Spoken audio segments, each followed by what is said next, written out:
Bienvenidos a este espacio de análisis. La captura de Nicolás Maduro en Venezuela el 3 de enero de 2026 a manos de fuerzas estadounidenses ha sido, un auténtico seísmo geopolítico.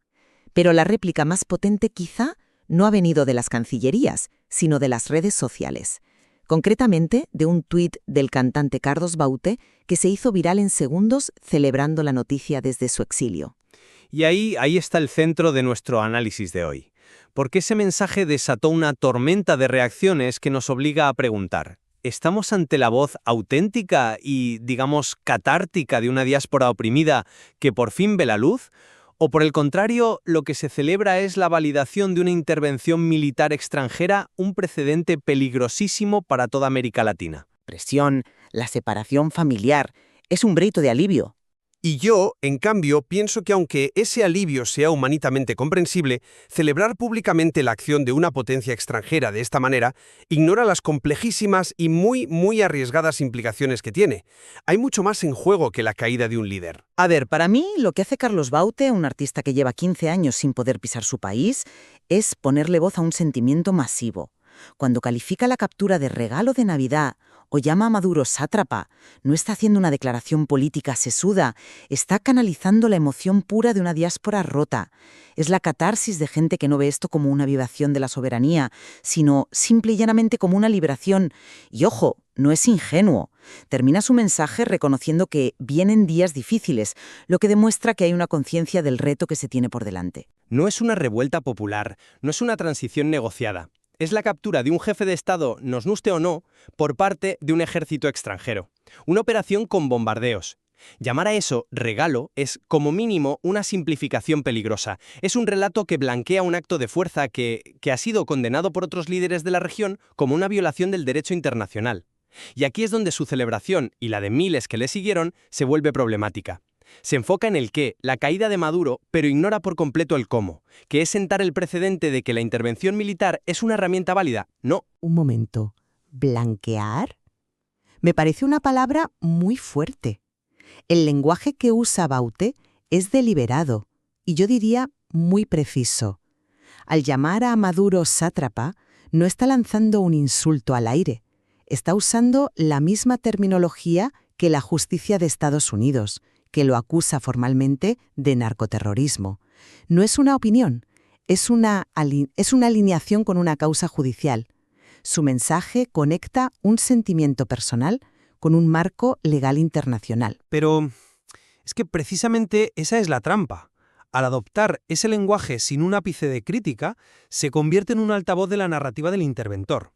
Funciona perfectamente para la justificación de la Casa Blanca. La metáfora del regalo es potente, sí, pero oculta la violencia de la operación, las muertes, el hecho de que fue una decisión unilateral. Se renuncia a un análisis soberano, propio, y eso nos lleva al problema de fondo.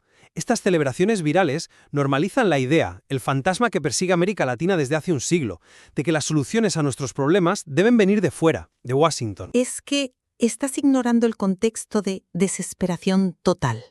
No es una decisión que se toma en un vacío. El propio Baute en entrevistas de 2025 ya lo dejaba caer. Decía que estaba desilusionado con la vía diplomática, que ya no creía en ella y que la única salida parecía ser una cosa de militares. Su tuit no es una idea de un día, es la culminación de un proceso de agotamiento. Y la reacción en redes lo confirma. No hablamos solo de él, hablamos de los Montaner, de Catherine Fulop, de miles y miles de venezolanos anónimos que inundaron las redes con mensajes de apoyo. Le respondían diciendo, Carlos, por fin alguien lo dice claro, gracias por poner en palabras nuestro sentimiento. Eso no es ser un altavoz de Washington, es ser un altavoz de tu gente. Pero que un sentimiento sea masivo no lo convierte en una postura geopolíticamente acertada o prudente. Lo que esa masividad demuestra en todo caso es un fracaso colectivo de la política regional para encontrar una solución propia, soberana. Y ojo con las redes sociales, que son un campo de espejos. Por cada gracias, Carlos, también hubo una oleada de críticas durísimas, de gente acusándole de apátrida, de celebrar una invasión. Lo que vemos no es un consenso, sino la polarización total de la diáspora, con dos bandos irreconciliables, y el algoritmo se encarga de que cada uno solo vea los mensajes que confirman su postura. Pero la ola de celebración fue claramente mayoritaria, al menos en las primeras horas, y refleja una realidad.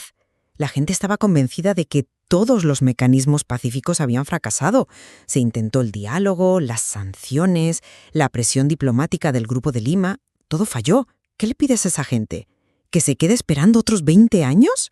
Es una reacción pragmática ante el fracaso de todas las demás vías. Te entiendo el punto sobre la desesperación, pero el pragmatismo no puede ser ciego. Este discurso de celebración ignora por completo las consecuencias y las motivaciones reales que puede haber detrás. ¿O nos hemos olvidado de que el presidente Trump dijo, casi en el mismo discurso, que empresas estadounidenses entrarían a Venezuela para ayudar a gestionar sus vastos recursos petroleros? Aplaudir la intervención sin cuestionar ni por un segundo sus motivaciones económicas o estratégicas es, como mínimo, una visión terriblemente parcial.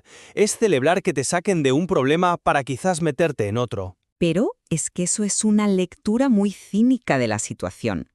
Para la persona que lleva años sin ver a su familia, que ha perdido su casa, que vive con el miedo, la prioridad absoluta es salir de la dictadura. Si el coste de esa libertad es que entren empresas americanas, a lo mejor es un peaje que muchos están dispuestos a pagar. La alternativa era la perpetuación del régimen. No es una elección entre un escenario ideal y uno malo. Es una elección entre uno terrible y uno incierto, pero con esperanza. Y esa esperanza puede ser una ilusión muy peligrosa. Las críticas en Estados Unidos, que aquí apenas se mencionan, son clave.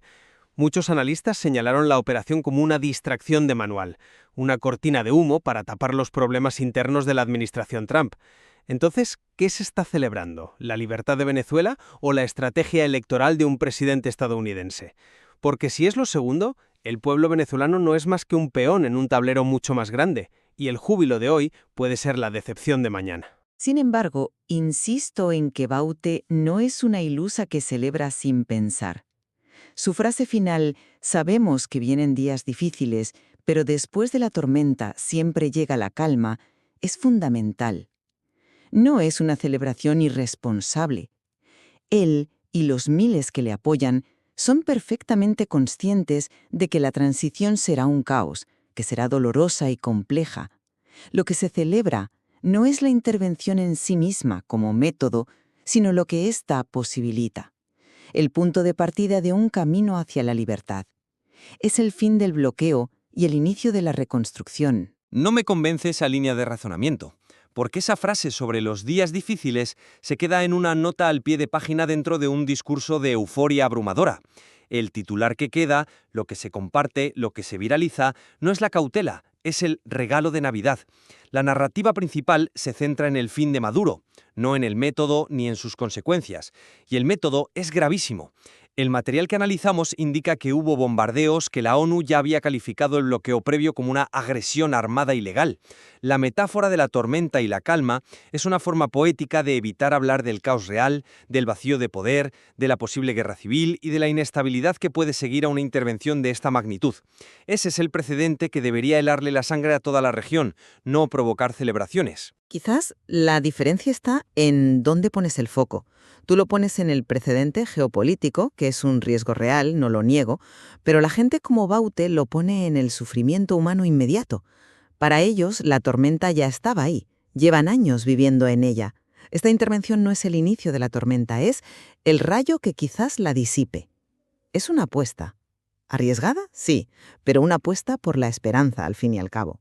Una apuesta en la que quien pone las fichas es una potencia extranjera con sus propios intereses. Me parece que la celebración, aunque emocionalmente genuina, adolece de una falta de análisis crítico sobre quién está jugando la partida y por qué.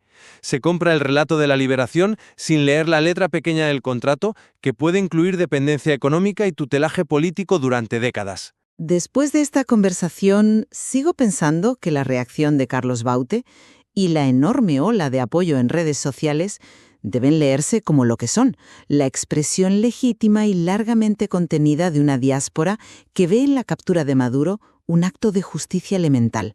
Su lenguaje, aunque contundente, no es más que el reflejo de la profundidad de un dolor de años y lo que articula es una esperanza de reconstrucción, una esperanza que, como él mismo admite, no está exenta de desafíos enormes. Por mi parte, concluyo que, aunque el alivio de miles de venezolanos es innegable y respetable, la celebración viral encabezada por figuras públicas como Baute corre el riesgo de normalizar una grave violación de la soberanía nacional. Se está aplaudiendo el resultado sin hacer un análisis crítico de los medios, que en este caso es una intervención militar extranjera con intereses propios.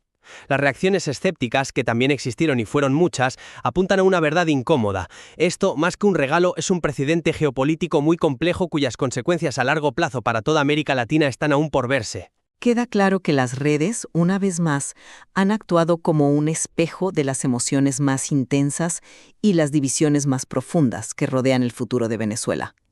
El debate no ha hecho más que empezar. Exacto. Y la figura de Baute se ha convertido, quizás sin quererlo, en el catalizador de una discusión que va más allá de Venezuela. Es un debate sobre los medios que se consideran aceptables para terminar con una tiranía. Un tema sobre el que este material, desde luego, nos deja muchas más preguntas que respuestas. Bienvenidos a este análisis. La noticia que, ha paralizado al mundo hispano. Nicolás Maduro fue capturado el 3 de enero. Las reacciones han sido explosivas. Pero vamos a centrarnos en una en concreto, la del artista venezolano Carlos Baute, exiliado desde hace más de 15 años. Sus palabras, un torrente de euforia, han definido el sentir de la diáspora. Y de ahí, pues surge nuestra discusión de hoy.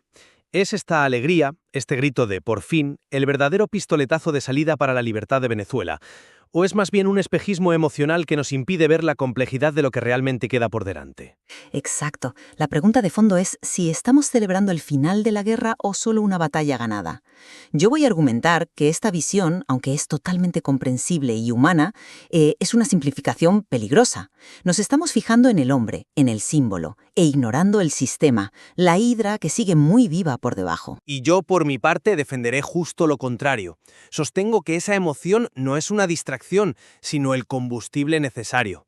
La reacción de Baute no es ingenua, captura un punto de inflexión histórico y una esperanza que, lejos de cegar, es lo único que puede iluminar el difícil camino que viene. Pues empecemos por ahí, por sus palabras. A ver, para mí lo que dice Baute es la crónica en tiempo real de un momento histórico. Cuando habla de un regalo de Navidad que se nos hizo realidad, no es una simple frase bonita, es la voz de millones. Y su afirmación de que Venezuela ya empezó su camino hacia la libertad es clave. Ojo, no dice ya es libre, dice empezó su camino. Reconoce que la caída del tirano es el primer paso indispensable. Es lo que él llama el primer rayo de sol tras una noche de 15 años. Entiendo perfectamente la emoción. Es imposible no hacerlo. Pero mi problema empieza precisamente ahí, en el foco. Toda la atención se centra en la figura del sátrapa de Maduro, como él lo llama. Y eso puede generar una sensación de victoria total, que es francamente una ilusión. El narcorrégimen no era un solo hombre. Es una red de intereses militares, económicos, criminales. En fin, mi argumento es que celebrar la caída de Maduro es como celebrar que has cortado la punta a un iceberg. Es visible, es satisfactorio, pero el 90% del peligro sigue intacto bajo la superficie. Pero espera, ¿quién está diciendo que el trabajo está hecho? El propio Baute dice, y cito textualmente, «Vienen días difíciles, no es una celebración ciega». Él es consciente de la tormenta que se avecina. Lo que yo digo es que, sin ese regalo de Navidad, sin ese momento de catarsis colectiva, no hay fuerzas para afrontar esos días difíciles. Es recargar energías para la verdadera lucha, no darla por terminada. Recargar energías o bajar la guardia. Porque el lenguaje importa, y mucho. Y cuando usas una palabra como sátrapa, que es un insulto que deshumaniza, no estás construyendo puentes. Un momento, ¿pero acaso no fue un sátrapa? ¿Estamos obligados a usar un lenguaje neutral para describir a alguien que ha oprimido un país durante años?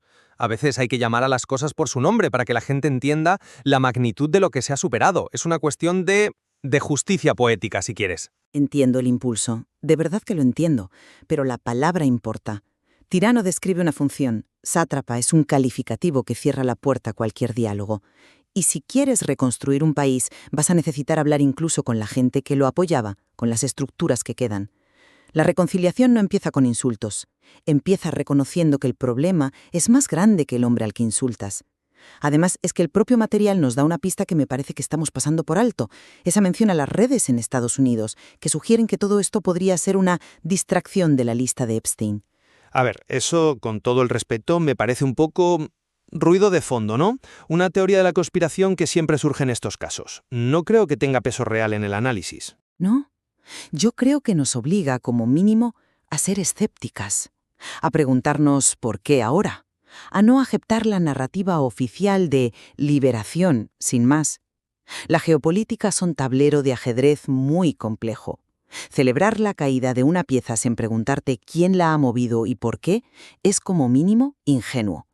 La euforia de Bauté puede estar ignorando por completo que esta jugada quizás no la ha hecho el pueblo venezolano. Vale, acepto la necesidad de ser cautos con la geopolítica, pero eso no invalida la importancia del símbolo. Insistes en la estructura, en el iceberg, pero es que el simbolismo es una fuerza material en política.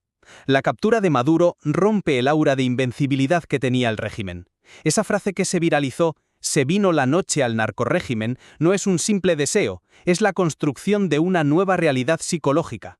De repente, lo imposible parece posible. La gente que, como dice Bauté, pasó la noche sin dormir, no lo hizo por una maniobra geopolítica, lo hizo porque su horizonte de posibilidades acababa de cambiar radicalmente. Ya, pero es que la historia está llena de símbolos caídos que no alteraron las estructuras de poder. Se derriban estatuas de dictadores y al día siguiente los mismos generales siguen en sus despachos. Mubarak cae en Egipto, pero el sistema militar sigue intacto. El narcorrégimen, como lo llamas, es una entidad con vida propia. Cortar la cabeza de la hidra no significa que el cuerpo muera.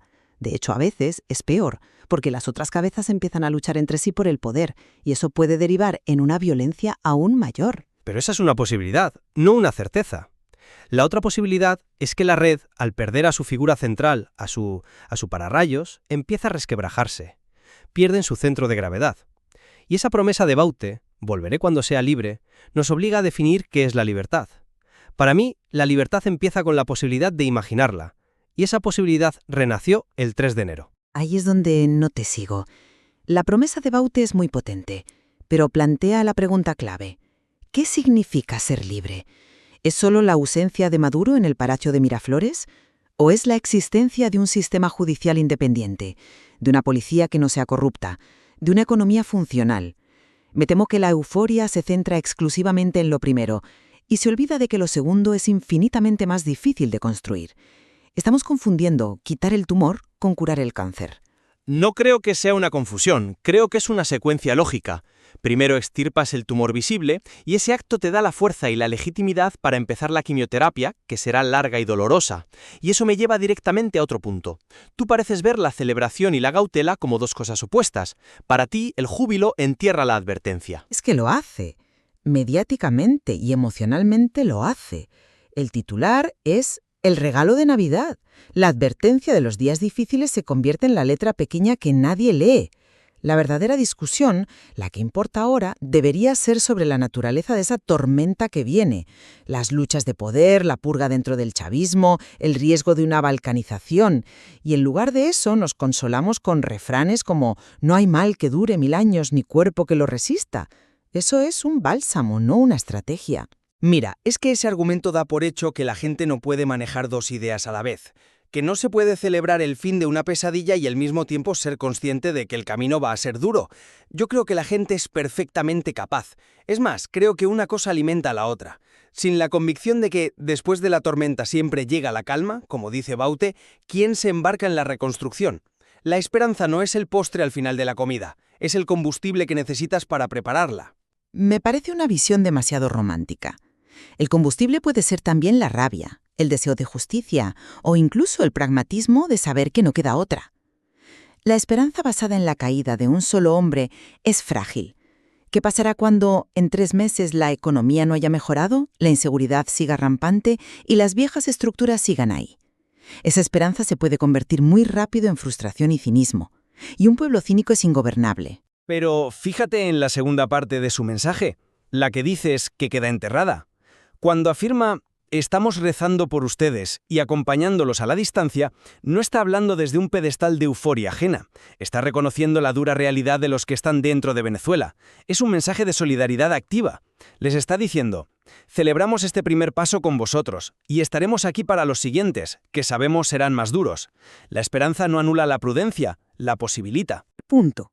La narrativa de la diáspora frente a la realidad interna. A ver, nadie le niega a Bauté ni a los millones de exiliados la legitimidad de su sentimiento, faltaría más. Pero, ¿Puede la perspectiva desde el exilio captar toda la complejidad de la situación en el terreno? Pensemos en otras transiciones. La visión de los exiliados que vuelven a un país tras décadas no siempre coincide con la de los que se quedaron y tuvieron que sobrevivir, pactar, resistir de otras maneras. No, en eso sí que no estoy nada de acuerdo.